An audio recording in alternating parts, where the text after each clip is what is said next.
नमस्कार. रॉयल कारभारीनी आपल्या चॅनलवर तुमच्या सगळ्यांचे स्वागत करते. विशाल संध्याचे 16 भाग आधीच अपलोड केलेले आहेत. विशाल संध्या अमर्यादित प्रेम भाग 17. संध्यानी उसाचा रस पिला आणि विशालकडे थोडंसं रागातच पाहिलं. विशाल तिला म्हणाला, देखो मगर प्यार से.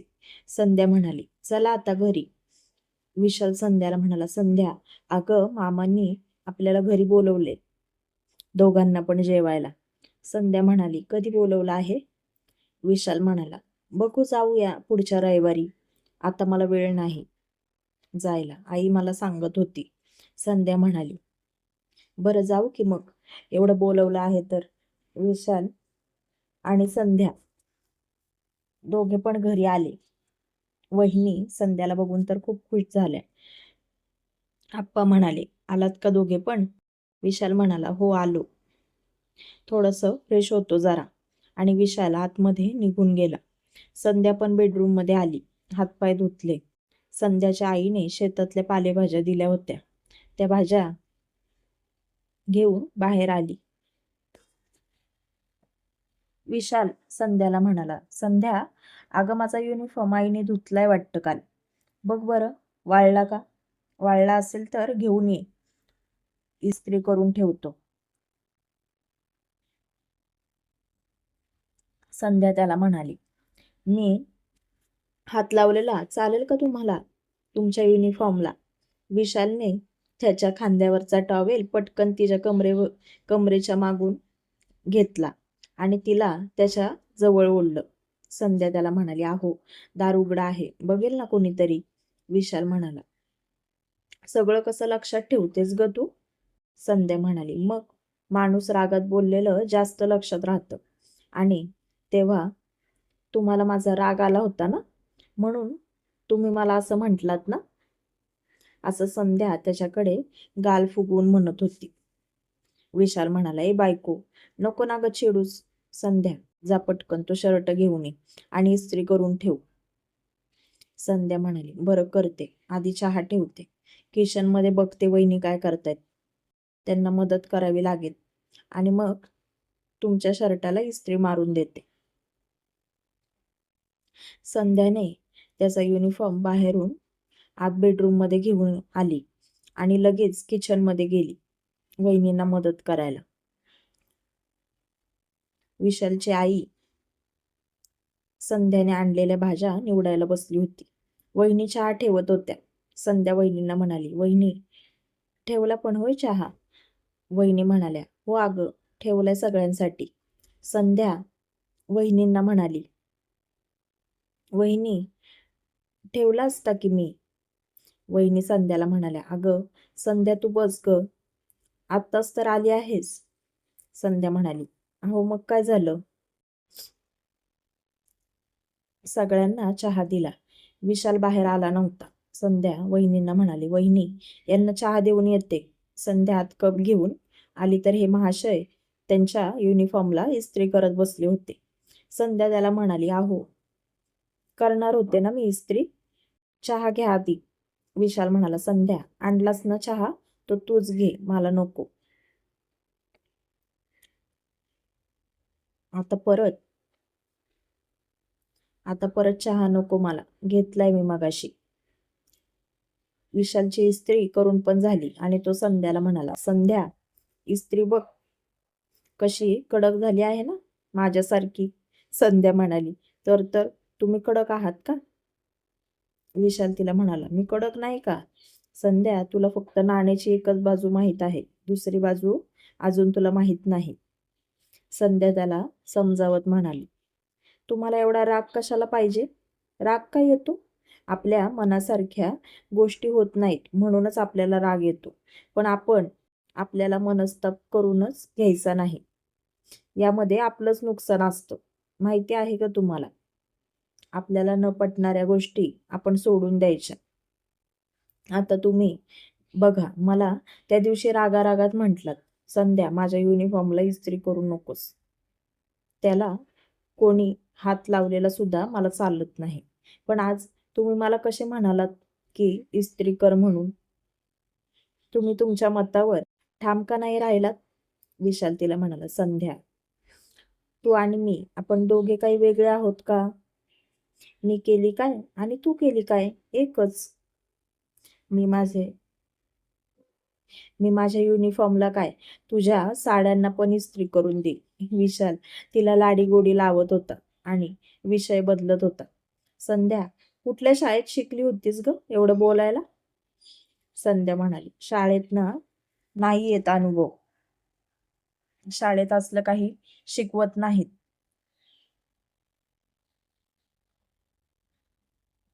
आणि तुमच्यासारखं मला रुसून पण बसता येत नाही. विशाल तिच्या कमरेला हळूच गुदगुल्या करत म्हणाला. हो का? आणि संध्या रूमच्या बाहेर पळतच गेली. संध्या रात्रीच्या जेवणासाठी वहिनींना मदत करायला लागली. जेवण झालं सगळ्यांचं आणि विशाल शतपावली करायला बाहेर गेला. संध्याचं आवरून झालं आणि ती बेडरूम मध्ये आली. विशाल पण शतपावली करून आला होता. संध्या त्याला म्हणाली. अहो, जरा फोन देता का तुमचा? घरी फोन लावते. विशाल म्हणाला. अगं घे की, विचारायचं काय त्याच्यात? संध्याने घरी तिच्या बाबांना फोन लावला. त्यांची सुद्धा जेवण झाली होती. संध्याने थोडीशी विचारपूस केली. चौघांशी पण बोलली आणि फोन ठेवून दिला. तोपर्यंत विशाल बेडरूम मध्ये आला होता आणि नेमका त्याच्या मित्राचा फोन आला होता. संध्या त्याच्या हातात फोन देत म्हणाली. अहो, कोणीतरी विवेक आहे. विशाल म्हणाला. अगं दे दे, अगदी माझ्या जिवलग मित्राचा फोन आला आहे मला. विशालने फोन उचलला आणि म्हणाला. कसा आहेस रे विवेक? विवेक म्हणाला. मी कसा असणार, खूप छान आहे, मजेत आहे. तू कसा आहेस? आणि काय रे, लग्न झालं पण मित्राला विसरलाच वाटतं. विशाल म्हणाला. अरे, तुला कशाला विसरेल? मी उलट तुला थँक्स म्हणायचे की तुझ्यामुळे माझ्या आयुष्यामध्ये मला एवढी सर्व गुणसंपन्न बायको भेटली. तुझे मनापासून आभार. आणि काय रे, लग्नाला बोलवलं होतं, का नाही आलास? विवेक म्हणाला. अरे, त्याच दिवशी बायकोच्या मावस बहिणीचं लग्न होतं, नाहीतर आलो असतो की. तुझं लग्न मी सोडेल का? पण तुझ्या लग्नाला नाही आलो, पण लग्न जुळवायच्या कामाला तर आलो. विशाल विशाल म्हणाला. हो बाबा, तुझ्यामुळे जुळलं आहे आमचं लग्न, नाहीतर मी खूप आडेवेडे घेत होतो. नाहीतर एवढी छान मुलगी माझ्या हातात ना गेली असती रे. संध्या मनातच म्हणत होती. आमचं यांनी जुळवलं का काय लग्न? काय म्हणतायत काय माहिती. पण कुठे दिसले नाही ते. आणि ह्यांनी सुद्धा ओळख करून दिली नाही यांची. विवेक विशालला म्हणाला. बरं विशाल, तू आनंदी आहेस ना? विशाल म्हणाला. हो, खूप आनंदी आहे मी. अरे, तुला फोन लावणारच होतो, पण काय, काल 2 दिवस बायको माहेरी गेली होती. तिला आणायला आज गेलो होतो आणि ड्युटी असली की फोन लावायला जमत नाही.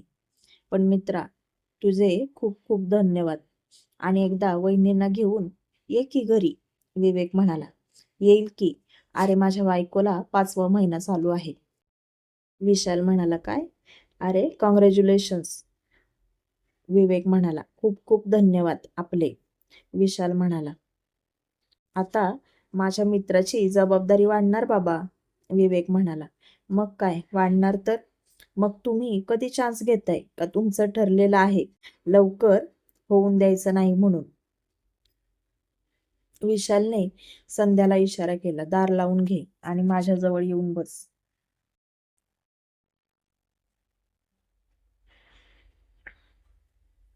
संध्याने दार लावलं आणि त्याच्याजवळ येऊन बसली. आणि विशालने तिला मिठीत घेतलं आणि विवेकला म्हणाला. असं काही नाही, उलट मी तर वाटच बघतोय की आमच्या दोघांमध्ये कधी तिसरा येतोय. संध्याने त्याच्या मांडीवर एक फटका दिला आणि म्हणाली. वा बाजूला. विवेक विशालला म्हणाला, तथास्तु. लवकरच येईल तुमच्या पण आयुष्यामध्ये हा आनंद. आणि आता तर लग्न झालंय, कशाला उगाचच. जगा की तुमची मॅरिड लाईफ. आमचं बघ, तिला घेऊन मला काश्मीरला जायचं होतं, पण आता कसलं काश्मीर आणि कसली मनाली, सगळं इथंच आता आमचं. विशाल म्हणाला, मग काय.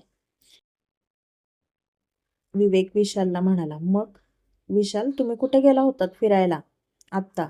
विशाल म्हणाला, अरे महाबळेश्वरला घेऊन गेलो होतो तिला.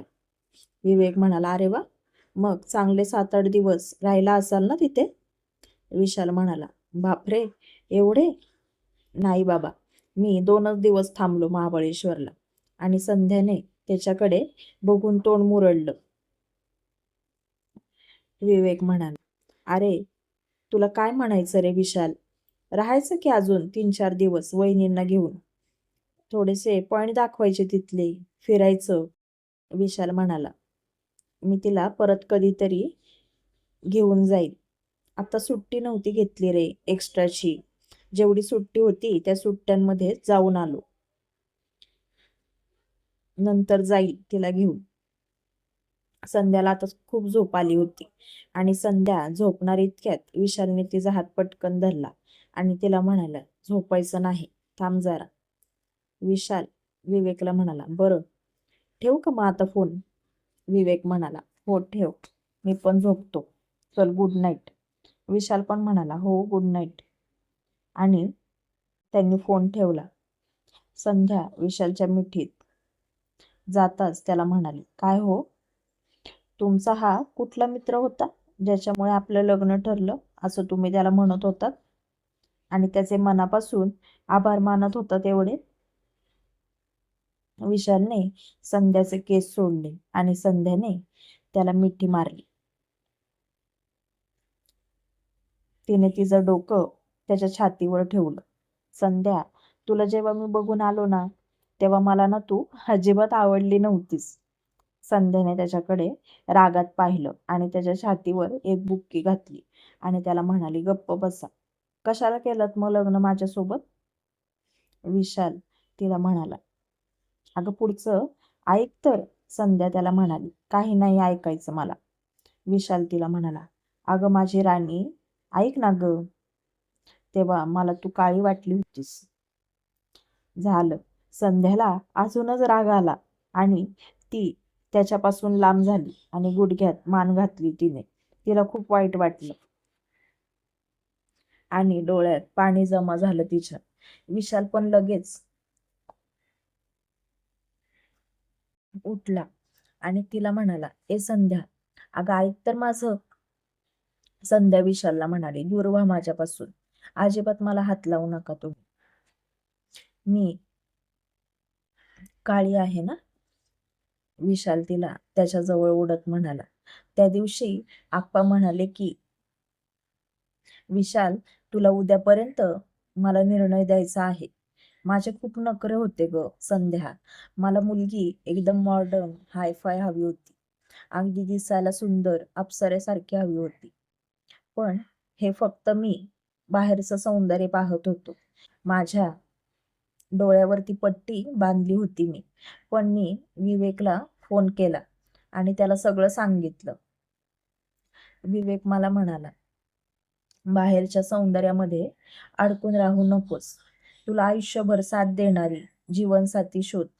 बाहेरचं सौंदर्य क्षणिक आणि नाशवंत असतं. मग तो म्हटला की तू स्वतःची परीक्षा घे आणि विचार कर की तू संध्याला नाही म्हटलं आहेस. मग मी तसंच केलं.